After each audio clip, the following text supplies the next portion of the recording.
আজকে আপনাদেরকে সকালকেই কলকাতা পুলিশের এই শুভ সকাল। আজকে আমাদের অ্যানুয়াল স্পোর্টস 2025 শুরু হলো অ্যান্ড ভালোভাবেই হচ্ছে। ইন্টিগ্রাল পার্ট আছে ফর ডিসিপ্লিন টিম কিছুই ভালো থাকবে। আর আপনারা যেটা প্রশ্ন করলেন, ইডেন গার্ডেনে বিশ্বকাপ আছে নেক্সট ইয়ার ফেব্রুয়ারি মার্চ মাসে, T20 ওয়ার্ল্ড কাপ আছে। তার জন্য আমাদের প্রস্তুতি অলরেডি শুরু হয়ে গেছে, প্রিলিমিনারি মিটিং হয়েছে। আমরা ইনসিডেন্ট থেকে শিক্ষাটা কি সেটা আমরা নোট করেছি পয়েন্টস, অ্যান্ড নিশ্চয়ই আমাদের তরফ থেকে সব কিছু অ্যারেঞ্জমেন্ট থাকবে।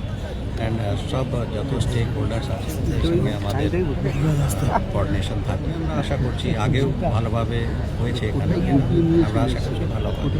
স্যার, আগামীকাল ক্রিসমাস ফেস্টিভ্যালের ইনঅগ্রেশন রয়েছে। দিল্লি কাণ্ডের পর পার্ক স্ট্রিটে বিশেষভাবে কিছু নজর দিচ্ছে, ফোকাস পয়েন্টটা ঠিক কি থাকছে কলকাতা পুলিশের তরফ? শুধু পার্ক স্ট্রিট নেই, সারা শহরে আমরা প্রস্তুত আছি Christmas New Year Eve.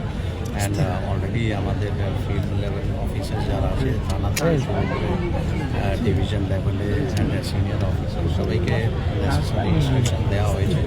And আমরা ওয়াচ রাখছি, সব রকম অ্যারেঞ্জমেন্ট থাকবে। স্যার, এই শতদ্রু দত্তের মতন লোকজন তারা বিভিন্ন ছবি পোস্ট করেন এবং তারা বিভিন্ন জায়গায়, মানে কলকাতা পুলিশে আপনার সঙ্গে দেখা হলো, এর সঙ্গে দেখা হলো, বিভিন্ন রকম পোস্টও করে থাকে।